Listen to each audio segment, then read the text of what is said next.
ಗತಿಗೇಡು ಅಂತ ಕರೀತಾರೆ. ಆಶೆ ಅನ್ನುವಂಥದ್ದು ಇತಿಮಿತಿ ಒಳಗಿರಬೇಕು ಅಂತ ಹೇಳ್ತಾರೆ. ಹಂಗೆ ಕಡ್ಕೊಳ ಮಡಿವಾಳಪ್ಪ ಮೂಕನಾಗಬೇಕು, ಜಗದಳು ಜ್ವಾಕ್ಯಾಗಿರಬೇಕು. ಎಲ್ಲಿ ಹೆಂಗೆ ಮಾತಾಡ್ಬೇಕು ಅನ್ನುವಂಥದ್ದು ಪರಿಜ್ಞಾನ ಇರಬೇಕು. ಮಾತಾಡಕ್ಕೆ ಬರ್ತತೆ ಅಂತ ತಿಳ್ಕೊಂಡು ಹೆಂಗೆಂಗೋ ಮಾತಾಡ್ಕೊತ ಹೊಂಟಿವಿ ಅಂದ್ರೆ ಅದಕ್ಕೆ ಮಾತನ್ನಂಗಿಲ್ಲ. ನೀವು ಮಾತಾಡ್ತಿರ್ತೀರಿ, ಕಟ್ಟಿ ಮೇಲೆ 4 ಮಂದಿ ಕುತ್ಕೊಂಡ್ರಿ ನಮ್ಗೆ ಚಲೋ ಮಾತಾಡ್ತಿರ್ತಾರೆ, ನೋಡ್ಬೇಕಾರೆ ಅದು ಎಂತೆಂಥ ಮಾತುಗಳು ಭಾರಿ ದೊಡ್ಡ ದೊಡ್ಡ ಗಾದಿ ಮಾತುಗಳೆಲ್ಲ ಬರ್ತಿರ್ತಾವ. ಅವಾಗ ಒಬ್ರು ಅಂತಿರ್ತಾರೆ, ನೋಡ್ಬೇಕಾರೆ ಏನು ವಟ ವಟ ಬದರ್ತಿ ಮಾತು ಬೆಳ್ಳಿ ನೋಡ್ರಿ. ನಮ್ಗಿಂತ ಭಾಷಣ ಇರಿದ್ರಿ ನೀವು. ಇಂಥವು ಕೇಳಕತ್ತಿರ್ಬೇಕಾದ್ರೆ 10-108 ಹೇಳ್ಕೊತ ಹೋಗ್ತಿರ್ತೀರಿ. ಹೇಳಂಗಿಲ್ರಿ, ಮಾತು ಬೆಳ್ಳಿ ಮೌನ ಬಂಗಾರ. ಮಾತುಗಳು ಏನಂತಾರಲ್ಲ, ವಟ ವಟ ಒದ್ರದ ಮಾತು ಒಲಿ ಕೆಡಿಸ್ತಂತ. ಏನ್ರದು ಏನ್ರವ ಅದಕ್ಕೆ ಮಾತೇರು ಅಂತ ಕರೆದಾರ್ರಿ. ಎದಕ್ಕವ ಮಾತು ಜಾಸ್ತಿ ಮಾತಾಡ್ತಾರ ಅಂತ. ಈ ನಮ್ಮ ಮಂದಿ ರೀ, ನಮ್ಮ ಕಟ್ಟಿ ಕಂಪ್ನಿ ಕೂತಿರ್ತೈತೆ ನೋಡ್ಬೇಕ್ರಿ. ಕೆಲವೊಂದಿಷ್ಟು ಮಂದಿ ಅಲ್ಲಿ ಕಟ್ಟಿ ಕಂಪ್ನಿ 4 ಮಂದಿ ಕುತ್ಕೊಂಡಿದ್ರು ಅಂತಂದ್ರೆ ಇನ್ನೊಬ್ಬ ಯಾವಾದ್ರ ಬರಾಕತ್ತಿದ್ದಂದ್ರೆ ಅವನ ಬಗ್ಗೆ ಮಾತಾಡೋದು. 5ನೇದವ ಬಂದು ಕುತ್ಕೊಂಡ ಅಂತಂದ್ರೆ 5 ಮಂದಿ ಎಲ್ಲರೂ ಕೂಡ ಮಾತಾಡಿದ್ರೆ ಅದ್ರೊಳಗೆ ಇವ್ ಎದ್ದು ಯಾರಾದ್ರೂ ಒಬ್ಬ ಹೋಗ್ಬೇಕು. ಇವ್ರ ಏನು ಸುದ್ದ ತಿಳ್ಕೊಂಡು ಇವನು ಅವನ ಯಾರನ್ನೂ ಬಿಡಂಗಿಲ್ಲ ಅಂತ ನಮ್ಮ ಮಾತುಗಳು ಎಲ್ಲರೂ ತಗೊಂಡು ಬೀಳುದು. ಇದು ಮಂದಿ ಮಾತುಗಳನ್ನು ಕಲಿಬೇಕು. ಯಾವ ಸಂದರ್ಭದೊಳಗೆ ಹೆಂಗ ಮಾತುಗಳನ್ನು ಆಡಬೇಕು, ಎಲ್ಲಿ ಹೆಂಗಿರಬೇಕು ಅನ್ನುವಂಥದ್ದು ಕಲಿಸುವುದೇ ಇಂಥ ಪುರಾಣ ಪ್ರವಚನಕ್ಕೆ ಬಂದುಬಿಟ್ರೆ ಸಾಕು, ಇವೆಲ್ಲ ಕಲೀಲಿಕ್ಕೆ ಸಾಧ್ಯ ಆಗ್ತದೆ. ನಾ ಯಾಕೆ ನಿಮ್ಗೆ ಮನ್ಯಾಗ ಸಣ್ಣ ಸಣ್ಣ ಮಕ್ಕಳನ್ನ ಕರ್ಕೊಂಡು ಬರ್ರಿ ಅನ್ನೋದು ಕೇಳತ್ತೀನಿ ಅಂದ್ರೆ ಇದೊಂದು ಉದಾಹರಣೆ ಕೇಳ್ರಿ, ನಿಮ್ಗೆ ಅರ್ಥ ಆಗ್ತದೆ. ಹುಡುಗ ಭಾಳ ಸಂಸ್ಕಾರವಂತ. ತಾಯಿ ಹೇಳಿದ್ಲು, ಮಗ ಎಷ್ಟು ದಿವಸ ಮನ್ಯಾಗ ಕುಂದಿರ್ತೀವೋ, ಹೊರಗಡೆ ಹೋಗು, 4 ಮಂದಿ ಕೂಡ ಮಾತಾಡು, ಮಠದ ಕಾರ್ಯಕ್ರಮ ಇರ್ತಾವ, 4 ಮಂದಿ ಹಿರಿಯರು ಬಂದಿರ್ತಾರ, ಪರಿಚಯ ಅಕ್ಕಿ ಹೋಗು ಅಂತ ಹೇಳಿದ್ಲು. ಅವಾಗ ಅವಂದ, ಯವ್ವ ನಾ ಯಾರ ಜೊತೆಗೆ ಹೆಂಗೆ ಮಾತಾಡ್ಬೇಕು ಅನ್ನೋದು ನನಗೆ ಗೊತ್ತಿಲ್ವೇ, ಸುಮ್ ಬಿಟ್ಟು ನಾ ಇಲ್ಲೇ ಇರ್ತೀನಿ. ಅಲ್ಲೂ 30 ವಯಸ್ಸಾದು, ನಾಳೆ ಮದುವೆ ಮಾಡ್ಕೊಳ್ಳೋವದಿ, 4 ಮಂದಿ ಜೊತೆಗೆ ಅಡ್ಡಾಡಬೇಕು, 4 ಮಂದಿ ಬೇಕಾಗತ್ತ, ಹೋಗು ಅಂದ್ಲು. ನನಗೆ ಗೊತ್ತಾಗಲ್ವೇ, ಸುಮ್ ಕುಂದ್ರಿ ನೀನು, ನನಗೆ ಮಾತಾಡಕ್ ಆಗುದಿಲ್ಲ, ಇರು ಸುಮ್ಮನೆ. ಅವಾಗ ಒತ್ತಾಯ ಮಾಡಿ ಹೊರಗೆ ಕಳಿಸಿದ್ ನೋಡ್ರಿ. ಯಾವಾಗ ಒತ್ತಾಯ ಮಾಡಿ ಕಳ್ಸಿದ ಕೂಡಲೇ ಇವು ಆಯ್ತು ಬಿಡಂಗೆ ನಮ್ಮವು ಇಟ್ಟು ಒತ್ತಾಯ ಮಾಡಕತ್ತಾಳ ಅಂದ ಮೇಲೆ ಮಾತಾಡಿದ್ರ ಆತಂತ ತಿಳ್ಕೊಂಡು ಹೊರಗಡೆ ಹೋದ. ಇಲ್ಲೇ ಬಸ್ ಸ್ಟ್ಯಾಂಡ್ ಹತ್ರ ಹೋದ್ರಿ. ಬಸ್ ಸ್ಟ್ಯಾಂಡ್ ಹತ್ರ ಹೋಗೋದ್ರೊಳಗಾಗಿ ಒಂದು 4 ಒಬ್ಬಕ್ಕೆ ತಾಯಿ 4 ಸಣ್ಣ ಸಣ್ಣ ಪಿಳ್ಳೆಗಳು, ಸಣ್ಣ 4 ಹುಡುಗರು ಹಿಡ್ಕೊಂಡು ಬರಾಕತ್ತಿದ್ಲ. 4 ಹುಡುಗರು ಹಿಡ್ಕೊಂಡು ಬರುವಂತ ಸಂದರ್ಭ ಆಕಿ ಮಠಕ್ಕೆ ಬರಾಕತ್ತಿದ್ಲು. ಮಠಕ್ಕೆ ಬರುವಾಗ ಆ ತಾಯಿಗೆ ನಮಸ್ಕಾರ ರೀವಾ, ಸಂಸ್ಕಾರ ಅಂತ ಹುಡುಗರು ನೋಡ್ರಿ, ನಮಸ್ಕಾರ ರೀ. ಆಕಿನು ನಮಸ್ಕಾರ ಅಂದು. ನಿಮ್ಮ ಹೆಸರಿವ? ನಮ್ಮ ಹೆಸರು ಎಂತದಪ್ಪ. ಆರಾಮದಿರಿ? ಆರಾಮದಿವ. ನಾವು ಆರಾಮದಿವಿ. ಇಟ್ಟೆಲ್ಲ ಕೇಳಿ ಮಕ್ಳು ನಿಮ್ಮ ಅನ್ರಿ ಎಷ್ಟು ಚಂದ ಅದಾವಲ್ಲ ಇವು. ಹೌದಪ್ಪ, ನಮ್ಮ ಮಕ್ಳು ನಮ್ಮೂ ಅದಾವ. ಮಕ್ಳು ನಿಮ್ಮವರೇ? ಮದುವೆ ಆಗೈತನ್ರಿ ನಿಮ್ದು? ಮಕ್ಳು ನಮ್ಮ ಅಂತ ಹೇಳ್ತಾಳೆ ಆಕಿ. ಮತ್ ಮಕ್ಕಳ ಕೇಳಿ ಮದುವೆ ಕೇಳ್ದು ನೋಡ್ರಿ. ಸರ್ದತ್ 2 ಕಪಾಳ ಗಡ್ಡಿಗೆ ಬಿಟ್ಲ್ರಿ ಆಕಿ. ಮಾರಿ ಹಣಮಪ್ಪನ ಮಾರಿ ಹತ್ರ ಬರು ಹೋಗಿ ಬಿಡ್ತಾ ಗಲ್ಲ ಹಿಡ್ಕೊಂಡು ಸೀದಾ ಮಣಿಗೆ ಬಂದಾವ. ನೋಡ್ ನಾ ಅದಕ್ಕೆ ಹೇಳುದು, ನನಗೆ ಮಾತಾಡಕ್ ಬರಂಗಿಲ್ಲ, ಬ್ಯಾಡ ಬ್ಯಾಡ ನೋಡ್ರಿ ಹಣಮಪ್ಪನ ಮಾರಿ ಆಗೈತಿ. ಅವಾಗ ಒಂದು, ಯಾಕಪ್ಪ ಏನು ಮಾತಾಡಿದ್ವಿ? ಹಿಂಗ ನಮಸ್ಕಾರ ನೀ ಹೆಸರು ಕೇಳಿದ್ನಿ, ಎಲ್ಲ ಕೇಳಿದ್ನಿ, ಲಾಸ್ಟಿಗೆ ಮಕ್ಕಳು ಕೇಳಿದೆ, ಮಕ್ಕಳ ಕೇಳಿ ಮದುವೆ ಕೇಳಿದ್ ನೋಡು ಅಂದ. ಅವು ಒಂದು ಗ್ಯಾಟಿಗೆ ಬಿಟ್ಲು. 2 ಕಡೆ ಹನುಮಪ್ಪನ ಮಾರಿ ಆತಲ್ರಿ ಅದು. ನಾ ಅದಕ್ಕೆ ಬ್ಯಾಡ ಅಂತ ಹೇಳಕತ್ತೀನಿ, ಇವತ್ತು ಕಳಿಸಿ ಒತ್ತಾಯ ಮಾಡಿ. ಹಂಗಲಿಲ್ಲ, ಕಲಿಬೇಕು, ಮಾತು ಕಲಿಬೇಕು. ನೀ ಈ ಚಲೋ ಆಗೈತಿ ಹೊಡ್ಕೊಂಡದ್ದು, ಈಗ ಹೋಗಿ ಹೊರಗೆ ಮತ್ ಹೋಗು. ಮೊದಲ ಮದ್ವಿ ಕೇಳ, ಆಮೇಲೆ ಮಕ್ಕಳಿಗೆ ಕೇಳ. ಆಯ್ತಲ್ಲ, ಹಂಗ ಮಾಡ್ತಾನೆ. ಹೋದ್ರಿ ಪುಣ್ಯಾತ್ಮ ಸೀದಾ ಒಂದು ಕಾಲೇಜ್ ಮುಂದೆ ಹೋದ. ಕಾಲೇಜ್ ಮುಂದೆ ಅಲ್ಲಿ ಒಂದು 4 ಮಂದಿ ಹುಡುಗಿಯರು, ತರುಣಿಯರು ಕಾಲೇಜ್ ಕೊಂಡ. ಅವ್ರು ಬುಕ್ಕ ಹಿಡ್ಕೊಂಡು ಅವ್ರಿಗೆ ಹೋಗಿ ನಮಸ್ಕಾರ ತಂಗಿಯರ ಪಾಪ ಚಂದ ಮಾತಾಡ್ಸಕತ್ತಾನ. ನಮಸ್ಕಾರಪ್ಪ, ನಿಮ್ಮ ಹೆಸರು? ಹೆಸರನ್ನು ಹೇಳಿದ್ರು. ಕಾಲೇಜ್ ಕೊಂಟೇರಿ? ಹೌದು, ಕಾಲೇಜ್ ಕೊಂಟಿಪ್ಪ. ಆರಾಮದಿರಿ? ಆರಾಮದಿವಿ. ಆರಾಮದಿರಿ? ಆರಾಮ. ಮತ್ತ ಮದುವೆ? ಇಲ್ಲಪ್ಪ, ಇನ್ನು ಈಗ ಕಾಲೇಜ್ ಕೊಂತೀವಿ, ಈಗ ನೋಡ್ಬಾ ಕಾಲೇಜ್ ಕೊಂಡು ನೌಕರಿ ಮಾಡಿ ಆಗ್ಬೇಕು, ನೌಕರಿ ಆದ್ಮೇಲೆ ಮದುವೆ ಹಾಕಿವಿ ಅಂತ ಅಲ್ಲೇ ಹೇಳಕತ್ತ. ಮತ್ ಮಕ್ಕಳ್ರಿ?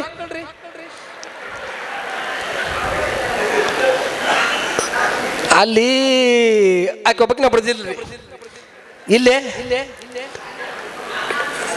4 ಮಂದಿ ಹೇಳ್ತೀನಿ, ನಿಮ್ಮ ದನ ಬಡ್ದಾಗ ಬಡದ್ರಿ. ಅದಕ್ಕೆ ನಮ್ಮ ಮಾತುಗಳು ಹೆಂಗಿರಬೇಕು, ಎಲ್ಲಿ ಯಾವ ಸಂದರ್ಭ ಏನು ಮಾತಾಡಬೇಕು ಅನ್ನುವಂಥದ್ದು ಕಲಿಬೇಕಾಗಿತ್ತು ಅಂತಂದ್ರೆ ಒಂದಿಷ್ಟು ಹೊರಗೆ ಬೀಳಬೇಕಾಗ್ತದೆ. ಮಠ ಮಂದಿರಗಳ ಕಲಿಸೋದೇ ಅದನ್ನೇ. ಇಂಥ ಪುರಾಣ ಪ್ರವಚನದೊಳಗೆ ಯಾಕೆ ಮಕ್ಕಳನ್ನ ಕರ್ಕೊಂಡು ಬರ್ರಿ ಅಂತ ಹೇಳುವಂತ ಉದ್ದೇಶನ ಅದೇ.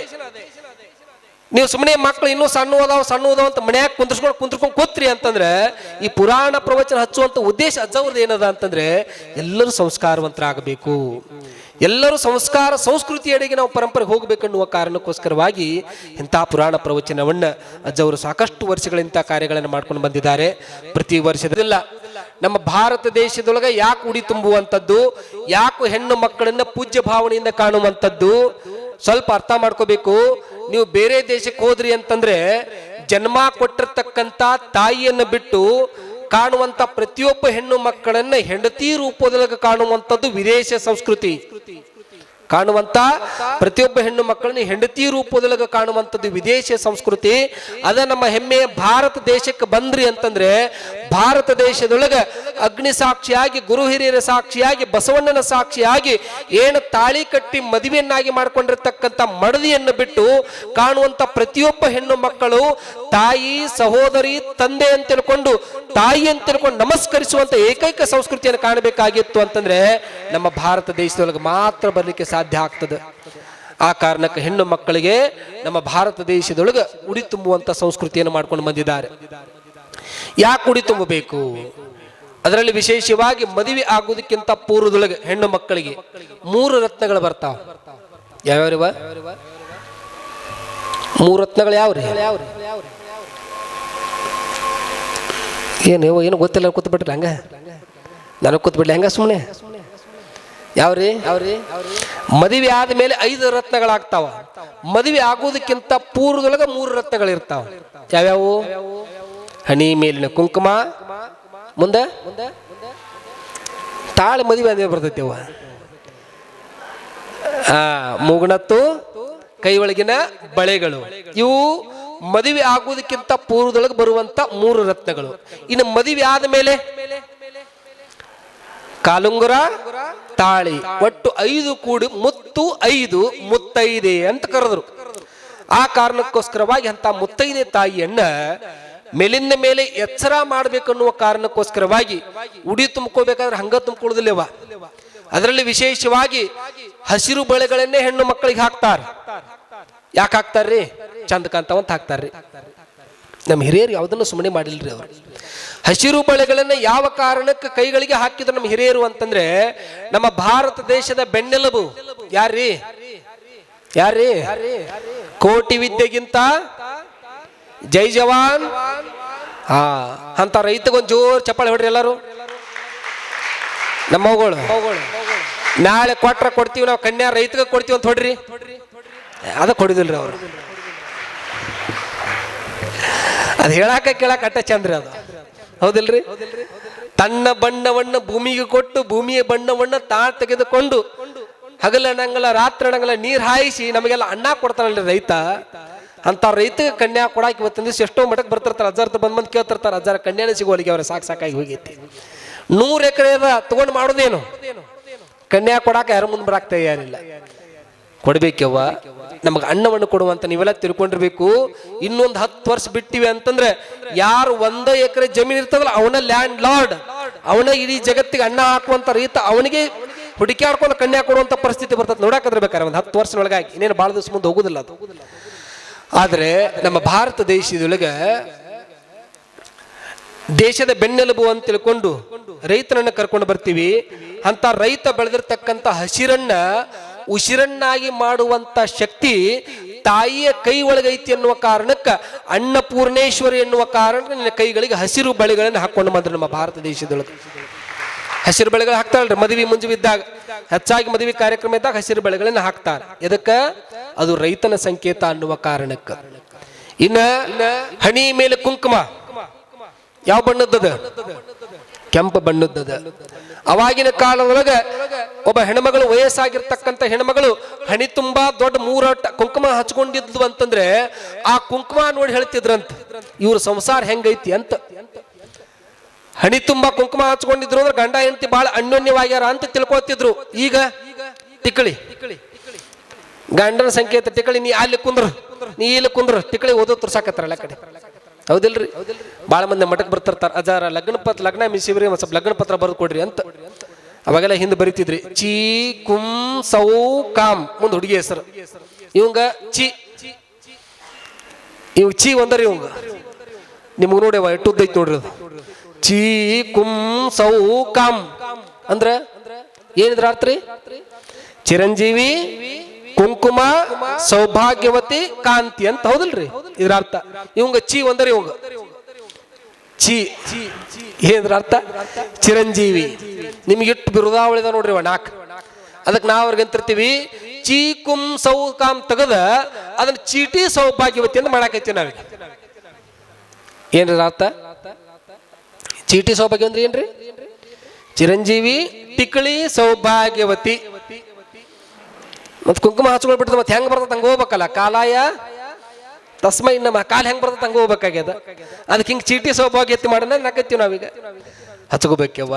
ಕುಂಕುಮ ಹಚ್ಚಿಕೊಳ್ಳುವುದ್ರಿಂದ ಪರಪುರುಷ ಯಾರಾದ್ರೂ ನಿಮ್ಗೆ ಕೆಟ್ಟ ದೃಷ್ಟಿಯಿಂದ ನೋಡಾಕತ್ತಿದ್ದ ಅಂತಂದ್ರೆ ಹಣಿ ಮೇಲಿರ್ತಕ್ಕಂಥ ಡೇಂಜರ್ ಸಿಂಬಾಲ್ ಅದು ಕುಂಕುಮ ಅನ್ನುವಂಥದ್ದು. ಆ ಕುಂಕುಮವನ್ನು ನೋಡಿದ ತಕ್ಷಣದೊಳಗೆ ನಿನ್ನ ಆ ಕಣ್ಣಿನಲ್ಲಿ ಕೆಟ್ಟದ ದೃಷ್ಟಿ ಬಂತು. ಕುಂಕುಮ ನೋಡಿದ ತಕ್ಷಣ ಕೈ ಮುಗಿದು ನಮಸ್ಕರಿಸುವಂತ ಭಾವ ಬರಬೇಕಾಗಿತ್ತು ಅಂತಂದ್ರೆ ಹಣಿ ಮೇಲೆ ಕುಂಕುಮವನ್ನು ಧಾರಣೆ ಮಾಡ್ಕೋಬೇಕಾಗ್ತದೆ. ಇನ್ನ ಎರಡು ಹೇಳಿದ್ನಿ ಇವತ್ತು, ಇನ್ನು ಉಳಿದದ್ದು ನಾಳೆ ಹೇಳ್ತೀನಿ. ನಮ್ಮ ಅಜ್ಜಾರು ಹೇಳಕತ್ತಾರ, ಅಜ್ಜವ್ರು ನಾಳೆ ಅವ್ರು ಉಡಿ ತುಂಬ್ಕೊಂಡು ಹೊಳೆ ಸಾಯಂಕಾಲ ಬರೋದು ಪ್ರವಚನಕ್ಕೆ ಡೌಟ್ ಐತ್ರಿ, ಅದಕ್ಕೆ ಅವ್ರು ಹೆಂಗೆ ಕರೆಸ್ಕೋದ್ರು ನೋಡಿ ಹೇಳಕತ್ತಾರ. ಅವ್ರು ಹೆಂಗ್ರವ ನಾಳೆ ಬರ್ತಿರಲ್ರಿ? ನಾಳೆ ಬರುವಾಗ ಸಾಯಂಕಾಲ ಉಡಿ ತುಂಬಿಕೊಂಡು ನಿಮ್ ಸರಿಯಾಗಿ ಬೆಳಿಗ್ಗೆ 8 ಗಂಟೆಯಿಂದ 6:30ವರೆಗೂ ಉಡಿ ತುಂಬೋ ಕಾರ್ಯಕ್ರಮ ಎಲ್ಲ ಮಾಡ್ರಿ. ಇನ್ನು ಯಾರು ಬಂದಿಲ್ಲಲ್ಲ ನಾಳೆ ಉಡಿ ತುಂಬಿಕೊಳ್ಳಾಕತ್ತಾಗ ಹೇಳ್ರಿ. ನಾಳೆ ಉಡಿ ತುಂಬುವುದ್ರ ಬಗ್ಗೆ ವಿಶೇಷವಾಗಿ ಈಗ ಬರೀ 2 ರತ್ನಗಳ ಬಗ್ಗೆ ಹೇಳಿದೆ. ನಾಳೆ ಉಡಿ ತುಂಬುವಂತ 5 ಸಾಮಗ್ರಿಗಳನ್ನ ಹಾಕ್ತಾರೆ ಉಡಿ ಒಳಗೆ. 5 ಸಾಮಗ್ರಿಗಳನ್ನ ಯಾಕೆ ಹಾಕ್ತಾರೆ, ಇನ್ನು ಉಳಿದಿರ್ತಕ್ಕಂಥ 3 ರತ್ನಗಳ ಸಿಂಬಾಲ್ ಹೆಂಗಿರ್ತಾವ ಇವುಗಳಿಂದೆಲ್ಲವನ್ನು ಕುರಿತು ನಾಳೆಯಿಂದ ಅಥವಾ ಒಲೆಯಾಗಿಂದ ಬೂದಿ ಎತ್ಕೊಂಡು ಹಚ್ತೀರಿ. 3 ಬಟ್ ಬಡಿತೀರಿ. ಬಡ್ದಾದ ಮೇಲೆ ಅದ್ರೊಳಗಿಂದ ಒಂದು ತಾಟ್ನಾಗಿಂದ 1 ಚಮಚೆ ಅನ್ನ ಹಾಕೋತೀರಿ, 1 ಚಮಚೆ ಹುಗ್ಗಿಯೋ ಏನೋ ಹಾಕೋತೀರಿ. ತಾಟ್ನೆ ಹಾಕೊಂಡು ಜಗಲಿ ಮುಂದ್ಗಡೆ ಹೋಗಿ ತುಜೆ ಕಡೆ ಹಾತ್ ಮಜೆ ಕಡೆ ಬಾತ್. ಹೌದಿಲ್ರಿ? ಅದ ಎಲ್ಲಾ ದೇವ್ರ ಗುಡಿಗೆ ಅಡ್ಡಾಡಿದ್ರೆ ಎಲ್ಲಾ ದೇವಸ್ಥಾನಕ್ಕೆ ಹೋಗಿ ತುಜೆ ಕಡೆ ಹಾತ್ ಮಜೆ ಕಡೆ ಬಾತ್. ಸುಮ್ ದೇವ್ರ ಗಟ್ಟ ಕೈ ತೋರ್ಸೋದು ಹಿಂಗ. ಸುಮ್ ಕೈ ತೋರ್ಸಿ. ಇನ್ನು ಕೆಲವೊಂದಿಷ್ಟು ಮಂದಿ ನೋಡ್ಬೇಕ್ರಿ ಎಷ್ಟು ಎಂತ ಅನಾಮತ್ ಮಂದಿ ಐತಂದ್ರ ಏನ್ ದೇವ್ರ ತಿಂತಾನೋ ಅನ್ನೋ ರೀತಿ ಒಳಗ ಗುಡಿ ಮುಂದೆ ಈ ದೇವಸ್ಥಾನದ ಮಠಗಳಿಗೆಲ್ಲ ಶಿವಗಿಗಳ ಗದಿಗೆ ಮುಂದ್ಗಡೆ ಎಲ್ಲ ನೋಡ್ತಿರ್ತೀವಿ ನಾವೆಲ್ಲ. ಅಲ್ಲಿ ಏನ್ ತಿಂತಾನೋ ರೀತಿ ಒಂದು ತುತ್ತು ಮುರಿದು ಇಡ್ತಾರ ಅಲ್ಲಿ ಜಗಲಿ ಮೇಲೆ, ಇದ್ರ ಮುಂದೆ ಹೊರಸಲ ಮೇಲೆ. ನೀವು ಅಲ್ಲಿ ಇಟ್ಟು ಕೇಶಂದ ದೇವ್ರಿಗೆ ಹೂ ಏರ್ಸಿದಂಗ ನೀವು ಮಾಡ್ತೀರ. ಮುಂಜಾನೆ ಬಂದು ನಾವು ಪೂಜಾರಿ ನಿಮಗೆ ಹೂ ಏರಿಸ್ತಾನ. ನೈವೇದ್ಯ ತೋರಿಸು ಅನ್ನುವಂಥದ್ದು ಏನ್ರಿ ಅದ ಪದ್ಧತಿ? ಸುಮ್ಮನೆ ದುಬಟಿ ಹಿಂಗೆ ತೆಗಿಬೇಕು, ನೀರು ಇರ್ತದ, ನೀರು ಒಂದು ರೌಂಡ್ ಹಾಕಬೇಕು, ಹಿಂಗೆ ಸುಮ್ಮನೆ ತೋರಿಸ್ಬೇಕು ಅಟ್ಟೆ. ಹಿಂಗೆ ಏನು ಒಂದು ತುತ್ತ ಅಲ್ಲಿ ಹಾಕಿದ್ರಿ ಅಂತಂದ್ರೆ ಅಲ್ಲೆಲ್ಲ ಇರಿಬಿ ಹತ್ತಾವ, ಅಲ್ಲೆಲ್ಲ ಗುಡಿ ಎಲ್ಲ ಹೊಲಸ ಆಗ್ತದ. ಮುಂಜಾನೆ ಕಸ ಹುಡ್ಕೋದ್ರೆ ಬೇಗ ಚಲೋ ಮಾಡ್ತಾನೆ ನಿಮಗೆ. ಅದಕ್ಕೆ ಹಂಗೆ ಮಾಡುವಂಥ ಪ್ರಯತ್ನ ಮಾಡಬೇಡ್ರಿ. ದೇವಸ್ಥಾನಗಳನ್ನ ಮಠ ಮಂದಿರಗಳನ್ನು ಸ್ವಚ್ಛ ಇಟ್ಕೊಳ್ಳುವಂಥ ಪ್ರಯತ್ನ ಮಾಡಬೇಕು. ಯಾಕಂದ್ರೆ ಬೇರೆ ಯಾರಾದ್ರೂ ಬಂದ್ರು ಅಂತಂದ್ರೆ ಮೊದಲು ನೋಡೋದು 3 ನೋಡ್ತಾರೆ. ಒಂದು ಊರಾಗಿರುವಂಥ ಶಾಲಿ, ಊರಾಗಿರುವಂಥ ದೇವಸ್ಥಾನ, ಮಠ, ಇವು 3 ಸ್ವಚ್ಛಾಗಿ ಸಂಸ್ಕಾರವಂತರಾಗಿದ್ದು ಅಂತಂದ್ರೆ ಊರೊಳಗ ಓಣಿ ಒಳಗೆ ಒಳ್ಳೆ ಸಂಸ್ಕಾರ ಐತಿ ಅಂತ ಇವು 3 ನೋಡಿದಾಗ ಗೊತ್ತಾಗ್ತದೆ. ಅದಕ್ಕೆ ಸ್ವಚ್ಛ ಇಟ್ಕೊಳ್ಳುವಂಥ ಪ್ರಯತ್ನ ಮಾಡಬೇಕು. ಇದಕ್ಕೆ ಬಂತಿರೋದು ತುಜೆ ಕಡೆ ಹಾತ್ ಮಜೆ ಕಡೆ ಬಾತ್. ಎಲ್ಲಾ ಗುಡಿ ಗುಂಡಾರ ಅಡ್ಡಾಡಿ ಬರ್ತೀರಿ, ದೇವಸ್ಥಾನ ಮಟ್ಟಕ್ಕೆಲ್ಲ ಹೋಗಿ ಬಂದು ಕೈ ತೋರಿಸಿ ಆಮೇಲೆ ಏನ್ ಮಾಡ್ತೀರಿ, ಪ್ರಸಾದ ಅಂತ ತಿಳ್ಕೊಂಡು ಒಂದು ತಾಟ್ನಾಗ ಹಾಕೊಂಡು ದೇವ್ರ ಹೆಸರಲ್ಲಿ ಹಬ್ಬದ ಹೆಸರಲ್ಲಿ ಪ್ರಸಾದ ಮಾಡ್ತೀರಿ. ಮಾಡಿ ಆದ್ಮೇಲೆ ಉಂಡ ತಿಂದ ಆದ್ಮೇಲೆ ಆ ತಾಟ್ ತೊಳೆದು ಹಾಕಾಕ ಬಚ್ಚಲ ಮಗಲು ಡಬ್ಬಿ ಇಟ್ಟಿರ್ತೀರಿ ನೋಡ್ರಿ. ಅವ ಯಾವ ಬುಟ್ಟಿ ಅದು? ಯಾವ ಬುಟ್ಟಿ? ಮುಸರಿ ಬುಟ್ಟಿ. ಯಾರು ವಿಭೂತಿ ಹಚ್ತಾರೇನ್ರಿ? ನಾಳೆಯಿಂದ ತಿಳ್ಕೊಬೇಕು. ಯಾರ್ಯಾರ ಹಣಿ ಮೇಲೆ ಬಸ್ ಇರ್ತದ ಅವ್ರ ಅಣ್ಣದ ಬುಟ್ಟಿದ್ದಂಗ ಮುಂದಿಂದು